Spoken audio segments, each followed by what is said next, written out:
In primetime news this evening, suspected mastermind linked to children's murder in St. James killed in police operation. Deadly truck crash in Portland prompts MP to promise road repairs. And what's the solution? Part 3 of our In Focus report on deadly bike crashes in Westmoreland.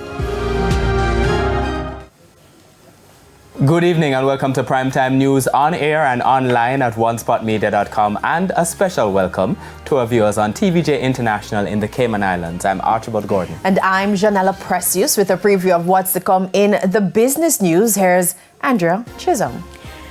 Janella, yesterday the finance minister announced a cut in JUTC bus fares, and today the Bank of Jamaica revised its inflation outlook following the fare reduction. What's the connection between the two? We'll explain that and more in the business day.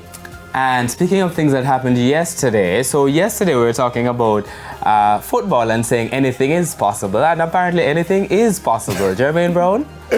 Yeah, thanks, Archie. Have you ever had that Canada Dry drink? Yes, yeah? I think so. Yeah, well, you know then, the Reggae Boys are as cool as a can of Canada Dry drink last night, beating the Canadians in Canada historic.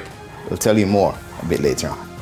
They were cool as a Canada. I told him he had to say it, so he was saying there's also sports commentary, E-Prime, and weather in this newscast. But before the break, the feedback question. And this evening we're asking what more can be done to reduce motorcycle crashes and fatalities in Jamaica. You can share your comments online, facebook.com/televisionjamaica, and post on X at TVJ News Center. I'm still trying to figure out the Canada Dry Reggae Boys cool thing, but anyway, stay with us. Primetime News returns after this break.